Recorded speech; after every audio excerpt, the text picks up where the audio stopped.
Hi, my name is Max Stark and I'm a superhero from Canada, eh? Like Tony Stark, I get trapped on my chest. Unlike Tony Stark, I get trapped on my chest because I microwaved a burrito and forgot to take it out of the silver foil first. I replaced my heart with this engine, but never quite got around to building any armor, but that's okay. This is enough to qualify me to be a superhero here with my fellow hosers. Canada has a long and powerful tradition of superheroes who can't pronounce a food, eh? Hey, but at least our beer has more alcohol in it. This engine? Alcohol powered.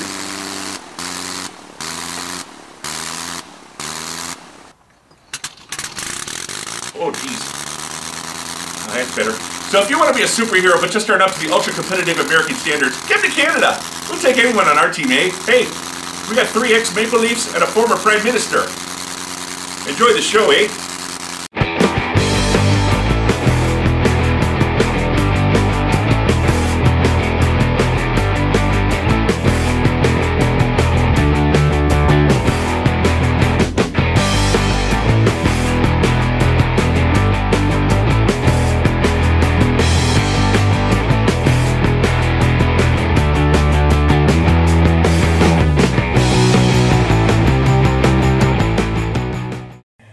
There. It's taken months, but it's complete. My masterpiece. A painstaking reproduction of Arthur Adams' variant covers for the Marvel event Original Sin, done as one gigantic gatefold image. It's taken months, but now that it's done, I finally have time to read Original Sin.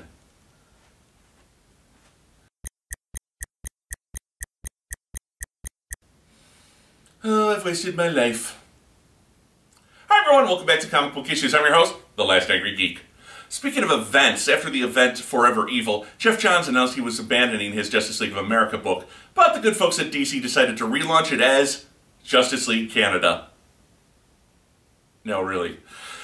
But then, writer Jeff Lemire went online and said that the title would instead be called Justice League United. A harsh blow for Canadians everywhere who were looking for someone to root for after the death of Wolverine. What? Wolverine is dead? And this is how you tell me? The henchmen are always the last to know. Actually, having geographically based teams is nothing new. The Avengers had a West Coast branch, and in the previous DC universe, the Justice League for a while was known as Justice League International, before splitting into Justice League America and Europe. In the current DC universe, there is a Justice League handling world-threatening events, a Justice League International handling more political and Earth-based threats, and a Justice League Dark concerned with taking on supernatural dangers. The new JLI proved to be unpopular and quickly folded before being replaced with the previously mentioned Justice League of America, which has now been rebranded as Justice League United. So we begin the story with issue 0 of Justice League United. Now, normally a 0 issue is just an excuse for a fill-in comic by a team of guest artists and writers to tell a story mildly related to the origins of the characters in question. But here, it is what it says, the origins of the beginning of the JLU. Let's check out issues 0 through 4 of Justice League United, written by Jeff Lemire and drawn by Mike McKone. A child is being experimented on a moon near the planet Thanagar. Before the scientists can react, several heroes burst in. The Martian Manhunter, Green Arrow, Animal Man, Stargirl, Supergirl, and a man dressed in red sporting a ray gun. A human female named Alana runs to the man in red, named Adam. But the leader proclaims it's too late. The child is active, and the heroes are overwhelmed by a mind blast. We jump 3 days into the past and see that Animal Man and Stargirl are signing autographs at a Canadian convention center. They're approached by Dr. Adam Strange, a Canadian anthropologist. He and his grad student Alana were investigating an odd skeleton when Alana literally disappeared in a beam of light.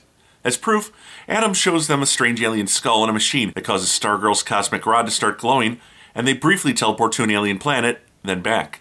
At Strange's dig site, Adam admits Alana is more to him than a student. As Animal Man leads them to a mass grave, they're ambushed by aliens in pink armor.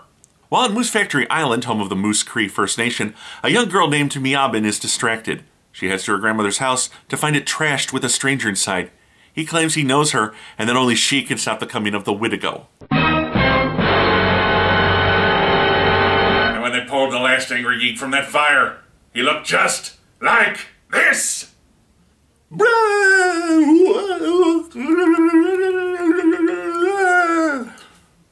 I have no budget for claymation. The man transforms into a monster and Miabin goes into a trance saying Kiwatin. She gains a cape and superpowers. The monster transforms into her image, telling her she can't escape herself when Miabin wakes to find her grandmother there. Back at the dig site, Stargirl sees the aliens are lizard-like and asks if Animal Man can control them. No, she's thinking of Aquaman and his fish telepathy. Just as they're about to be overwhelmed, an arrow nails one of the aliens. It's the Green Arrow and the Martian Manhunter. The quartet quickly subdue the alien foot soldiers. Turns out Stargirl put out a call on her old JLA transmitter, although Animal Man is a bit hurt she didn't trust him to have her back. Green Arrow points out that he's Animal Man and therefore a bit lame. Green Arrow notices the snow around the dig site is fresher than elsewhere, and John rips off the lid to reveal the research facility. The crew teleports out, but not before unleashing a fire elemental that takes down the Manhunter. Returning to their base, they report to their leader, who's pleased to hear of the Martians' involvement.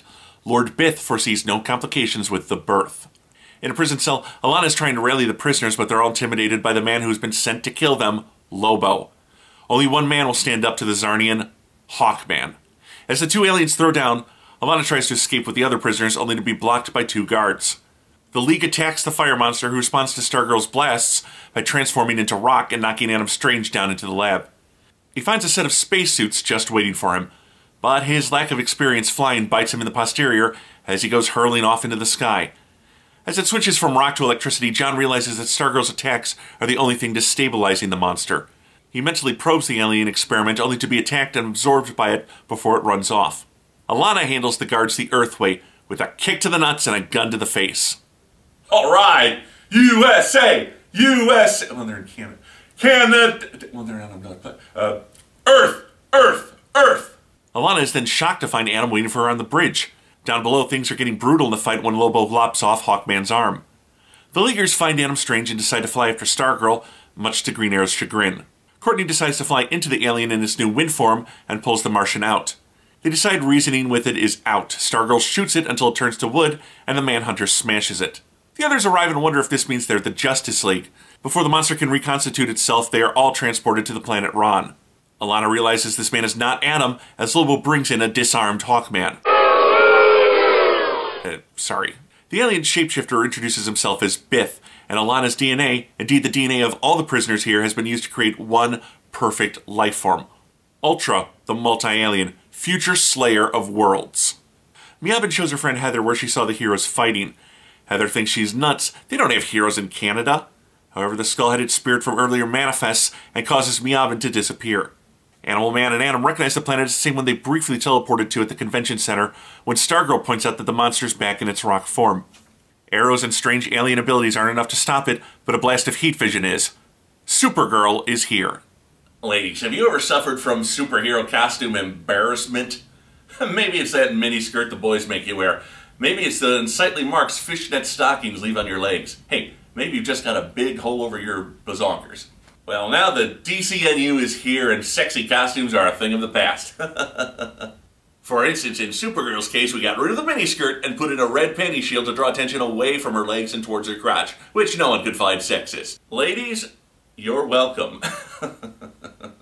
Before the fight can go further, the League and Alien are contained by stasis shields. A group of scientists led by Sardath cut the creature off from the cosmic rays feeding it, causing it to lose its power. They are on the planet Ron, where Sardath is ruler. However, he freaks out when he realizes John is a Martian, who simply walks out of their stasis field and threatens to read their minds if they don't release his friends. Before Alana can get any answers, and before Lobo executes the slaves, Hawkman attacks him again, the nth metal in his body growing back his severed arm. Sardath explains that Alana was taken from Earth by their Zeta beam, an interstellar teleporter. He explains that this region of space is beset by interplanetary wars. Sardath formed an alien think tank to find a way to prevent future wars. He wanted to create a symbol of unity, an alien that possessed traits of all the various species that they could unite behind. The bunkers, like the one they found in Canada, were set up in remote locations on alien worlds to gather alien DNA for the Ultra Project. When Bith learned of it, he kidnapped Ultra for his own ends. They know what planet he's on and are hoping the Justice League will save Ultra for them. Just as Ultra is about to be birthed, the League teleports in, and we catch up with the events of Issue Zero's opening. However, everyone begins clutching their heads and screaming, Ultra is born. Hello, welcome back to the celebrity edition of I Name My Baby What? As you remember, we're taking the names celebrities given their children and deciding just how much grief it'll cause them later in life. We've already decided that Jason Lee's son, Pilot Inspector, will need massive counseling till the day he dies, and Gwyneth Paltrow's daughter, Apple? Well, she's most likely to start fires until she can legally change her name to Kate. Our next contestant is Ultra, the multi-alien. Ooh. According to our panelists, he's now facing a 99.999% probability that he'll grow up to be the destroyer of worlds, or, at the very least, be very boring to talk to at cocktail parties. and we do remind our audience that there is a 0.001% chance of error. Miabin awakens in a Hoth-like situation. She's approached by her grandfather, except it's not him. He's one of the Seven, and the Witigo is coming. He tells her she's special. The Seven and Witigo are contained within her before transforming into the skull-faced monster. Sardath and his men teleport Bith and Hawkman out, only for Ultra to psychically knock them down. The rest of the heroes are teleported back to Ron, along with Lobo, who attacks the young Kryptonian. Green Arrow plants an arrow in him that explodes. He's stunned just enough for Karen to knock him across the planet. As they plan what to do next, Alana disappears, replaced by Atom. There's a problem with the Zeta Beam. She finds herself with Hawkman and Sardath. Bith has absconded with Ultra, and Alana and Atom switch places again. The team arrives in time to hear that the Zeta Beam is suffering a catastrophic breakdown. When Atom and Alana get near each other, both are in terrific pain. Sardath teleports Alana back to Earth, but if the Zeta Beam blows, 6 million Ronians could die. Manhunter splits the team up, taking Star and Supergirls to rescue Ultra from Bith. Ultra, now the size of a human toddler, tries to resist Bith, who uses a shock collar to keep him manageable. Tired of his posturing, Supergirl flies into him, knocking them both off screen. And if that attack seems familiar to you, it's because you've seen the major motion picture, The Man of Steel. It's literally the only attacks Kryptonians know how to do. 20 minutes of the movie, it's just that. Supergirl tries to squash the criminal when he assumes her Red Lantern look to throw her off. Oh yeah, Supergirl was a Red Lantern for a while because, DC thought it was a great idea to associate their most popular teenage girl with the superpower of vomiting. Thrown off, he then goes all hentai on her until she blasts him with more heat vision. With the Zeta Beam about to melt down, the heroes decide to separate the core so Hawkman can fly it off planet. John communicates telepathically with Ultra, promising to protect him as long as he stops hurting people, forming a powerful bond with the child. Flying away with the core, Hawkman makes his teammates promise to bury him on Thanagar. Everyone is distracted as the core explodes. Lobo rams into Supergirl with a car, rescuing Bith and flying away. Supergirl flies into the aftermath, but it's too late. Hawkman is dead. Alana is back in the Canadian bunker and slips into a spacesuit of her own. She finds Heather. She tells her how a monster kidnapped her friend. Back on Ron, the Thanagarian leaders are furious that Sardath's secret experiments led to their hero's death. They think Ultra should be destroyed, but the Manhunter won't let that happen. Elsewhere, Green Arrow and Animal Man sit out the politics.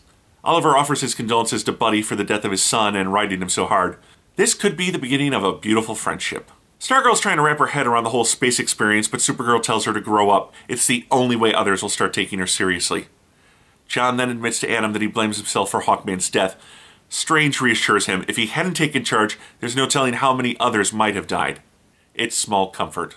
Back in Canada, Heather and Alana are tracking the Witigo. It materializes out of smoke, but disappears again after Alana shoots it. They repeat this a few times before using Alana's jetpack to fly to the cave and rescue the trapped Miabin. With Hawkman's remains on their way back to Thanagar, Sardath offers to watch Ultra, but John won't allow it. His telepathy is the only thing keeping Ultra's incredible powers dormant. Sardath will send them back to Earth and check in on Ultra to monitor his progress. However, Adam Strange must stay on Ron until they can figure out how to separate him and Alana from the Zeta loop the duo are caught in. On their way home, the Thanagarians are attacked by Bith and Lobo. Bith wants the nth metal contained in Hawkman's corpse and kills the soldiers, paying off Lobo with the location of the imposter who has usurped his identity. In Canada, Alana wants to try to melt Miabin out of the ice, but the girl is afraid. She doesn't know what will happen if she says the word. Seeing the demon return, she shouts, "Kiwatin," and is suddenly once again clad in a superhero outfit while breaking out of the ice. She blasts the monster back to smoke before passing out. The League teleports back to the Zeta bunker. Stargirl questions if they should go their separate ways. Although the Justice League of America was formed to take down Superman's Justice League, this team formed out of nobler intentions. John wants to follow Katar Holo's example of selfless heroism, to not represent a single government. Stargirl offers Justice League United as the team's name, and the others seem to like it. When Alana and Heather come in with the unconscious Miabin, she needs help. And that's Justice League United. 5 issues to set up, tear down, and refocus the team. But did the creative team unite to give us a near-perfect title, or was this a case of a league divided against itself cannot stand? Let's take a closer look. The best thing about this book is it's kind of the exact opposite of the Justice League. Whereas they all came together at once to fight Darkseid, in this book there's no immediate threat and the team just sort of slowly comes together through design or pure coincidence. This is a textbook example of how to form a superhero team. The circumstances never feel forced and they all come together in the course of the story. Everything is nicely organic. And Jeff Lemire really does a great job of giving every character their own personality, which is much harder than it seems. The Manhunter is aloof, but deep down a bit overprotective of Ultra. Animal Man wants to prove himself. Green Arrow masks his concerns with humor. Stargirl's a bit naive and overly optimistic, which is a nice contrast to Supergirl's pessimism. Hawkman is just Hawkman. He's there to fight. The constant teasing that eventually builds to a solid friendship between Green Arrow and Animal Man actually reminds me of the Justice League International days and the buddy dynamic between Booster Gold and Blue Beetle.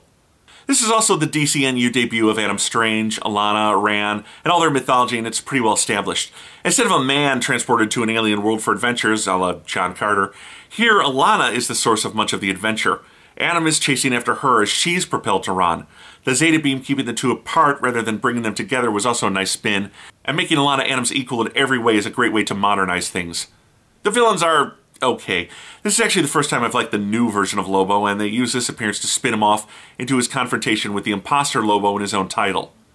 Bith is harder to get a read on. We're never really sure what his motivation is because so much of Ultra's potential is in the dark. However, as the series went forward, it would further explore these things, but I could have used a little more certainty as to why Bith was the villain other than, oh, he's doing mad scientist stuff to innocent people. Ultra is pretty much a cipher at this point, a plot thread to be tugged on as the series goes forward. The overall story plays to big stakes. A missing woman leads to experiments across the galaxy and intergalactic tensions between two planets. Hawkman's death was a bit of a shocker, but unsurprisingly, not the end of this character. Where the story is weakest is Miabin's B story. We don't really know anything about this character, and we're supposed to follow her around as she's haunted by this monster and becomes some sort of First Nations Shazam. It never really hooked me. The art by Mike McKone is great, and the inking and coloring make it pop in a way that I haven't seen before. This is the best work of his career. The action scenes are dynamic, the background's panoramic, and the characters all look different enough from one another but are consistently drawn. Great writing and great art! What could go wrong? Well, with issue 5, McKone left the title, and the art is nowhere near as good. And following up on the Ultra story, Lemire brings in the Legion of Superheroes to guest star, and suddenly he's writing a book with about 40 different characters, and none of them really get enough screen time. I'm sad to say that the writing and the art both go downhill after this story arc. Still, at least these issues are good. I give Justice League United issues 0 through 4 4 stars out of 5. And hoping I've united you with me in a mutual love of comic books, this is Comic Book Issues, and I'm your host, the Last Angry Geek.